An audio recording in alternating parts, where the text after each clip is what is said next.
কেমন আছো? আশা করি ভালো আছো, নিরাপদে আছো। আমি মোহাম্মদ মতিয়ার রহমান, চিকুরগাছা মহিলা কলেজ। গত ক্লাসে তোমাদের কোন চ্যাপ্টার আলোচনা করেছিলাম তোমাদের মনে আছে? এক ঘরে নবদান বই। আমি তোমাদের একাদশ শ্রেণীর জন্য এক ঘরে নবদান বই আলোচনা করেছিলাম।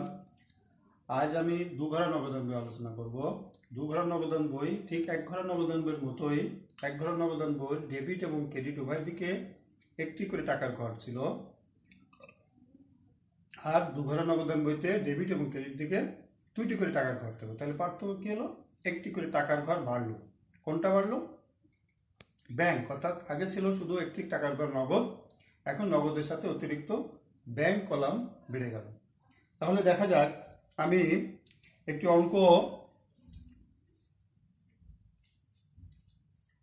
অঙ্ক তোমাদেরকে বই থেকে একটি অঙ্ক দেখি কিভাবে কি বলছে। দু ঘরে নগদান ব্যবসায় আরম্ভ বলছে। দু ঘরে নগদান করতে বলছে এবং ব্যবসাটা আরম্ভ হচ্ছে। দেখো, মাহি এন্টারপ্রাইজ এর 2017 সালের জানুয়ারি মাসের লেনদেন সম নিম্নরূপ। কোন এন্টারপ্রাইজ? মাহি এন্টারপ্রাইজ। কোন সালে? 2017 সালে। কোন মাসের? জানুয়ারি না, এটা মার্চ হবে। মার্চ মাসের লেনদেন সম নিম্নরূপ। তাহলে মার্চের 1 নগদ 10,000 টাকা এবং ব্যাংক জমা 20,000 টাকা নিয়ে ব্যবসা আরম্ভ করা হলো। তাহলে মার্চের 1 তারিখ কি বলছে? নগদ 10,000 টাকা এবং ব্যাংক জমা 20,000 টাকা নিয়ে ব্যবসা আরম্ভ করা হলো। 2 তারিখ কি বলছে? নগদে পণ্য ক্রয় 4,000 টাকা। নগদে পণ্য ক্রয় 4,000 টাকা। 5 তারিখ কি বলছে? ঢাকায় রফিক অ্যান্ড কং এর নিকট প্রতিটি 500 টাকা দরে 20টি শার্ট নগদে বিক্রয়। তাহলে কোথায় বিক্রয়? ঢাকায়। কার কাছে বিক্রয়? রফিক অ্যান্ড কং। কতটি বিক্রয়? 500টি বিক্রয়। কি বিক্রয়? শার্ট বিক্রয়। দাম কত? না, 500 টাকা দরে, মূল্য কত? 500 টাকা। কতটি বিক্রয়? 20টি। কতটি বিক্রয়? 20টি। কি? শার্ট। তাহলে কিসে বিক্রয়? নগদে বিক্রয়। তাহলে যাই হোক, আমরা নগদান করতে গেলে নগদে আমরা পণ্য বিক্রয় করেছি, সেটা ধরবো। কতটি? 500 টাকা করে 20টি যে মূল্য হয় সেই মূল্যটাই আমাদের বিক্রয় মূল্য। তারপরে 7 তারিখে চেকে পণ্য বিক্রয় করা হলো 10,000 টাকা। কিসে? চেকে। 10 তারিখে মালিকের ব্যক্তিগত প্রয়োজনে ব্যাংক হতে উত্তোলন করা হলো 8,000 টাকা।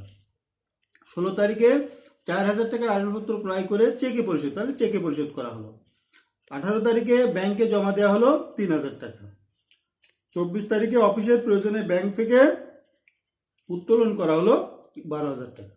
30 তারিখে ভাড়া বাবদ নগদ 5,000 টাকা এবং চেক বাবদ এবং বেতন বাবদ চেক মারফত 4,000 টাকা পরিশোধ করা হলো। তাহলে 30 তারিখে দেখলাম আমরা দুইটা লেনদেন, একটা আছে ভাড়া পরিশোধ করলো নগদে আর বেতন পরিশোধ করলো চেকে। 31 তারিখে ব্যাংক কর্তৃক মঞ্জুরকৃত সুদ 500 টাকা এবং ধার্যকৃত চার্জ 300 টাকা। তাহলে শিক্ষার্থী বন্ধুরা, আমাদের লেনদেনগুলো, মার্চ মাসের লেনদেনগুলো আমরা পড়ে ফেললাম। এখন আমাদের কি করতে বলছে? ক, 1 ও 7 তারিখের লেনদেনগুলো জাবেদা দাখিলে দেখাও। তাহলে 1 এবং 7 তারিখের লেনদেনটি জাবেদা দাখিলে দেখাতে বলছে। খ, 5 তারিখের তথ্য হতে একটি মাহি এন্টারপ্রাইজের একটি ক্যাশ মেমো তৈরি করো। অর্থাৎ আমাদের একটি ক্যাশ মেমো তৈরি করতে বলছে। কোন লেনদেনের? 5 তারিখের লেনদেনে। তারপরে গ, উপরিক্ত লেনদেন দ্বারা একটি দুঘরে নগদান বই প্রস্তুত করো। তাহলে আমাদেরকে এই দুঘরে নগদান বই প্রস্তুত করতে কোথায় বলেছে? গতে। তাহলে দেখা যাক আমাদের 1 তারিখ এবং 7 তারিখের লেনদেন কি ছিল। 1 তারিখে লেনদেন ছিল নগদ 10,000 টাকা এবং ব্যাংক জমা 20,000 টাকা নিয়ে ব্যবসা শুরু করে। তাহলে এটা কি হচ্ছে? আমাদের জাবেদা করতে। তাহলে জাবেদা আমরা কি করেছি? আমরা এসএসসি ক্লাসে অর্থাৎ মাধ্যমিক ক্লাসে জাবেদা দেখেছি, ঠিক একই রকম। তাহলে দেখা যাক, আমরা এখানে অঙ্ক শুরু করি। 7 তারিখে, এই 1 তারিখে দেখো, আমরা আগে জাবেদা ছকটা কি? মাহি এন্টারপ্রাইজে জাবেদা ছকটা কি? তারিখ 2017 সালের মার্চের 1 তারিখ। কি বলছে? নগদ 10,000 টাকা, ব্যাংক জমা 20,000 টাকা নিয়ে ব্যবসা আরম্ভ করে। তাহলে নগদান হিসাব ডেবিট, ব্যাংক হিসাব ডেবিট, কিভাবে? মূলধন। অর্থাৎ মূলধন সৃষ্টি হচ্ছে কিভাবে? নগদ এবং ব্যাংকে জমার মাধ্যমে। তাহলে কি হলো? আমাদের 1 তারিখে জাবেদাটা হলো নগদান হিসাব ডেবিট ব্যাংক হিসাব ডেবিট 20,000 টাকা, আর দুইটা মিলে হলো মূলধন ক্রেডিট 30,000 টাকা। আর 7 তারিখে কি লেনদেন ছিল? 7 তারিখে লেনদেন ছিল চেকের মাধ্যমে পণ্য বিক্রয়। চেকের মাধ্যমে পণ্য বিক্রয়। তো চেকের মাধ্যমে পণ্য বিক্রয় করলে কি হয়? চেক সাধারণত আমরা কি করি? ব্যাংকে জমা দিই। তাহলে ব্যাংক হিসাব ডেবিট, বিক্রয় হিসাব ক্রেডিট। ব্যাংক হিসাব ডেবিট, বিক্রয় হিসাব ক্রেডিট। কত টাকা? 10,000 টাকা। তাহলে ক অপশন আমাদের কি বলেছিল? 1 এবং 7 তারিখে জাবেদা তৈরি করতে বলেছিল। তাহলে আমরা 1 তারিখ এবং 7 তারিখে জাবেদা তৈরি করলাম। এখন খতে আমাদেরকে বলছে 5 তারিখে লেনদেনটি একটি ক্যাশ মেমো তৈরি করতে গেলে। তাহলে ক্যাশ মেমো তৈরি করতে গেলে আমাদের ক্যাশ মেমো ছক আগে জানতে হবে। ক্যাশ মেমো তৈরি করতে গেলে আমাদের ক্যাশ মেমোর ছক আগে জানতে হবে। ক্যাশ মেমো ছক আছে, যে প্রতিষ্ঠানের ক্যাশ মেমো তৈরি করব, যে প্রতিষ্ঠানের ক্যাশ মেমো তৈরি করব, যে প্রতিষ্ঠানের ক্যাশ মেমো তৈরি করব, সেই প্রতিষ্ঠানের নাম লিখব। কি লিখব? মাহি এন্টারপ্রাইজ। আমরা কার তৈরি করছি? মাহি এন্টারপ্রাইজ। মাহি এন্টারপ্রাইজের কোথাকার, যদি জায়গার নাম থাকে তাহলে জায়গার নাম লিখতাম। কি তৈরি করবো? ক্যাশ মেমো তৈরি করবো। তাহলে এখানে আমাদের থাকবে চালান নাম্বার, ক্রেতার নাম্বার, বাম পাশে থাকবে চালান নম্বর, ক্রেতার নাম, ক্রেতার ঠিকানা, ডাইন পাশে থাকবে তারিখ। তাহলে এখানে চালান নম্বর নাই, তাহলে চালান নম্বর আমরা দিলাম না। 5 তারিখে লেনদেনটা পড়ে নি। 5 তারিখে বলছে ঢাকা রফিক অ্যান্ড কং এর নিকট একটি 500 টাকা করে 20টি শার্ট নগদে বিক্রয়। তাহলে আমরা কার কাছে বেচতেছি? রফিক অ্যান্ড কং। তাহলে রফিক অ্যান্ড কং, ঠিকানা কোথায়? ঢাকা। কোন তারিখে? তারিখ ডাইন পাশে দিলাম 5/3/2017। এখন এই ছকটা কি? এই ছক আছে ক্রমিক নম্বর, মালের বিবরণ, পরিমাণ, মূল্য, মোট টাকা। অর্থাৎ আমরা এখানে ক্যাশ মেমোর একটি ছক আঁকবো। সেই ছকটায় থাকবে কি? ক্রমিক নম্বর, মালের বিবরণ, পরিমাণ কি পরিমাণ, তার মূল্য কত, আর টাকা কত। তাহলে এখানে ক্রমিক নম্বর কত? একটা জিনিস পণ্য বিক্রি হয়েছে, তাহলে 1। কি বিক্রি করেছি? মালের বিবরণ 60 বিক্রয়।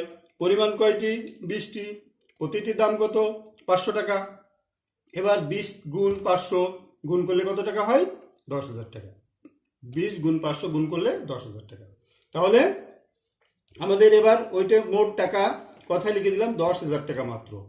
বাম পাশে ক্রেতার স্বাক্ষর, ডান পাশে বিক্রেতার স্বাক্ষর।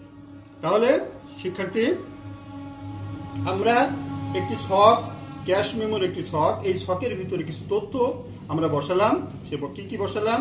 ক্রেতার নাম রফিক অ্যান্ড কং, তারপরে ক্রেতার ঠিকানা ঢাকা, তারিখ আছে 5/3/17। এখানে আমরা ক্রমিকের ঘরে 1, মালের বিবরণ ঘরে কি বিক্রি করছি? 60 বিক্রয় করছি। পরিমাণের ঘরে 20, মূল্যের ঘরে 500 টাকা, আর মোট টাকার ঘরে 500 গুণ 20 ক্যালকুলেটরের মাধ্যমে আমরা হিসেব করলাম 10,000 টাকা। টাকা কথায় লিখে দিলাম 10,000 টাকা মাত্র। নিচে ক্রেতার স্বাক্ষর, বিক্রেতার স্বাক্ষর। তাহলে আমাদের ক্যাশ মেমো হয়ে গেল। এখন আমাদের গ অপশনে বলতেছে দুঘরা নগদান বই তৈরি করে, যেটা আমরা শেখাতে চাচ্ছি। দুঘরা নগদান বই আমরা গত ক্লাসে 1 ঘর নগদান বই শিখেছিলাম। এখানে 2 ঘর নগদান, অর্থাৎ গত ক্লাসে এই টাকার ঘর বাম দিকে এবং ডান দিকে আমরা এটাকে 2 ভাগে ভাগ করি। 2 ভাগে ভাগ করলে বাম পাশে টাকার ঘর 2টা, নগদ টাকা এবং ব্যাংক টাকা। ডাইন পাশে নগদ টাকা, ব্যাংক টাকা। আর 1 ঘরে নগদান বই শুধুমাত্র নগদ টাকার ঘর উল্লেখ ছিল। এখন দেখো আমাদের 1 তারিখে কি বলে? মার্চের 1 তারিখ। আমরা বাম পাশে দেখবা 2017 মার্চের 1 তারিখ। আমরা ঠিক এই দেখো আমাদের এই যে ক অপশনে যে জাবেদাটা দিলাম, সেই জাবেদাটার ক্রেডিট পক্ষ কি ছিল? মূলধন। ডেবিট পক্ষ কি ছিল? নগদ আর ব্যাংক। তাহলে আমরা ডেবিট দিকে মূলধন হিসাব বলে নগদ ঘরে 10,000 আর ব্যাংকের ঘরে 20,000 টাকা লিখলাম। কোন তারিখে? 1 তারিখে। এবার 2 তারিখে আমার কি বলছে? 2 তারিখে বলতেছে নগদে পণ্য ক্রয়। 2 তারিখে আমাদের বলতেছে নগদে পণ্য। তাহলে ক্রয় করলে কি হয়? টাকা চলে যায়। তাহলে কি আছে? 2017 মার্চ ক্রেডিট দিকে মার্চের 2 কি লিখলাম? ক্রয় হিসাব কত টাকা? 4,000 টাকা। তাহলে নগদে পণ্য ক্রয় করলে আমরা ক্রেডিট দিকে ক্রয় হিসাব বলে নগদ ঘরে 4,000 টাকা লিখলাম। তারপরে আমাদের 5 তারিখে আমাদেরকে যেটা আমরা ক্যাশ মেমো তৈরি করলাম, এই ক্যাশ মেমোটা কি বলছে যে নগদে বিক্রয়, কার কাছ থেকে বিক্রয়? ঢাকা রফিক। এখন আমরা যখন বিক্রয় করব 5 তারিখে, তাহলে টাকা পাবো, তাহলে 5 তারিখে ডেবিট দিকে বিক্রয় হিসাব বলে নগদ ঘরে 10,000 টাকা লিখবো।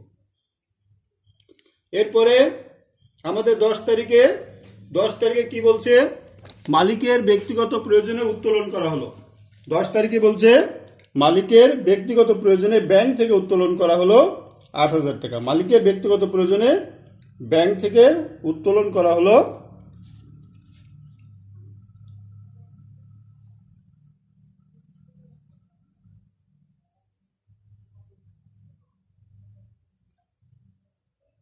7 তারিখে একটি লেনদেন আছে।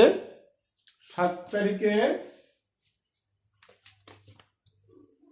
এখানে 7 তারিখ, 10 তারিখের আগে 7 তারিখের একটি লেনদেন আছে। 7 তারিখের লেনদেনে কি বলছে?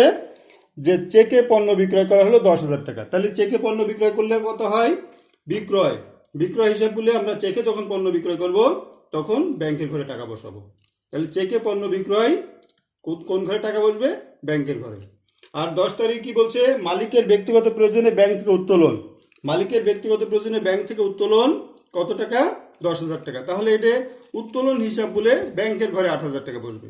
মালিকের ব্যক্তিগত প্রয়োজনে ব্যাংক থেকে উত্তোলন কত টাকা? 8,000 টাকা। 10,000 না, 8,000 টাকা। তাহলে 10 তারিখে উত্তোলন হিসাব বলে ক্রেডিট দিকে ব্যাংকের ঘরে টাকা বসলো 8,000 টাকা। এরপরে বলছে 16 তারিখে 4,000 টাকা আসবাবপত্র ক্রয় করে চেকে পরিশোধ করলো। 16 তারিখে 4,000 টাকা আসবাবপত্র ক্রয় করে চেকে পরিশোধ করলো। তাহলে 16 তারিখে কি হলো? 16 তারিখ ক্রেডিট দিকে আসবাবপত্র ক্রয় বলে ব্যাংকের ঘরে 4,000 টাকা বসে গেল। তারপরে বলতেছে 18 তারিখ ব্যাংকে জমা দেওয়া হলো 3,000 টাকা। প্রিয় শিক্ষার্থীরা খুব খেয়াল করতে হবে, ব্যাংকে জমা দেওয়া হলো 3,000 টাকা। দেখো এই যে ব্যাংকে 3,000 টাকা জমা দিলাম, এই 3,000 টাকা জমা দিতে গেলে আমরা জাবেদা কি হয়? আমরা ব্যাংকে জমা দিলে জাবেদা কি হয়? ব্যাংক হিসাব ডেবিট, নগদান হিসাব ক্রেডিট। ব্যাংক হিসাব ডেবিট, নগদান হিসাব ক্রেডিট। তাহলে আমরা দেখো আমরা ব্যাংক এবং নগদ দুইটা হিসাব নিয়েই আমরা নগদান বই তৈরি করতেছি। তাহলে ব্যাংক এবং নগদ দুইটাই আমাদের খতিয়ানের হিসাবভুক্ত বিষয়। তাহলে কি আছে? তাহলে এটা কি আছে? দুইটা হিসাব খাতকে প্রভাবিত করছে। তাহলে একই সাথে একটা লেনদেন দুইটা হিসাব খাতকে প্রভাবিত করলে এটাকে বলে কন্ট্রা এন্ট্রি।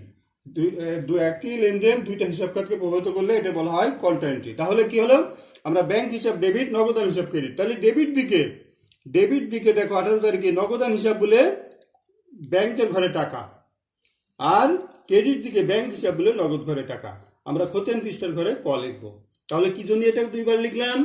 এটা নগদ এবং ব্যাংক দুইটা হিসাব খাতকে প্রভাবিত করেছে। অর্থাৎ আমাদের যদি কোনো লেনদেন নগদ এবং ব্যাংক দুইটা হিসাব খাতকে প্রভাবিত করে তাহলে সেটাকে আমরা কন্ট্রা এন্ট্রি দেব।